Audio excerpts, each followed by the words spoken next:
I referenced this polling data on billionaire D-bag Howard Schultz, who has now announced that he'll be running for president in 2020. As a centrist, as an independent centrist is what he's going to do. So he's not going to run the Democratic Party because it holds AOC, it holds Warren, it holds Sanders, etc., etc. So he is a pretty big-time loser, to say the least. But the polling data is not looking good for this guy. And what I told you is he's trying to tap into a resource that it doesn't exist. And the resource he's attempting to tap into is this idea that there exists people who are centrists who want a third party. That's not true even in the slightest, and this polling data is going to back it up. Now, this is what this article says. It says, Change Research conducted a poll from January 31st to February 1st of 1,338 likely 2020 general election voters to assess former Starbucks CEO Howard Schultz's potential independent candidacy for president in 2020. Here is what the data says. I'm going to read this to you guys. It says Schultz is less known to the electorate than other declared and potential presidential candidates. 56% have never heard of him or don't have an opinion. I believe that's similar number to Bernie in 2016, which I believe now is down to 8%. It says among those who have an opinion, just 4% view him favorably compared to 40% unfavorably, a 10-to-1 unfavorable to favorable ratio, far higher than any other candidate tested. For comparison, 52% of respondents rate President Trump unfavorably versus 42% favorably. Schultz is viewed unfavorably by Democrats, 50% unfavorable, 4% favorable.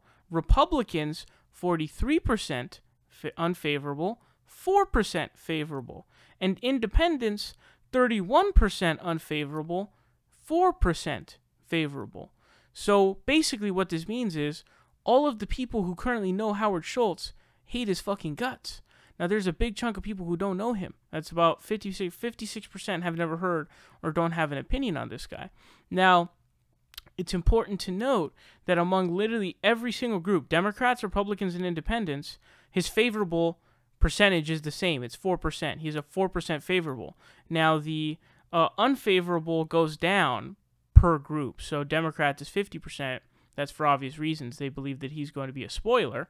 The Republicans are 43%, which is 7% down from the unfavorable of the Democrats.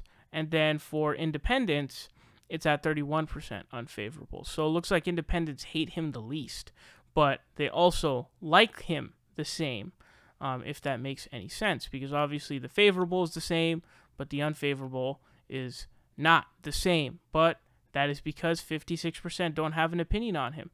But this is unbelievably devastating information on Howard Schultz. I have legitimately yet to come across anyone on Twitter, anyone online who I've seen who says, I'm a supporter of Howard Schultz. I love Howard Schultz. I love a douchebag billionaire telling me that I can't, in a country that is the richest country on earth ever to exist, cannot afford a universal healthcare system, which exists one form of universal healthcare or another in all other modern industrialized nations. Those are really the best candidates, man. A smug, rich douchebag telling you that you can't have something that exists in every other modern industrialized nation, while he has so much money that he could do insane amounts of things with that cash. So the dude's a douche. Nobody likes him. And it's just the numbers back it up. He's a loser.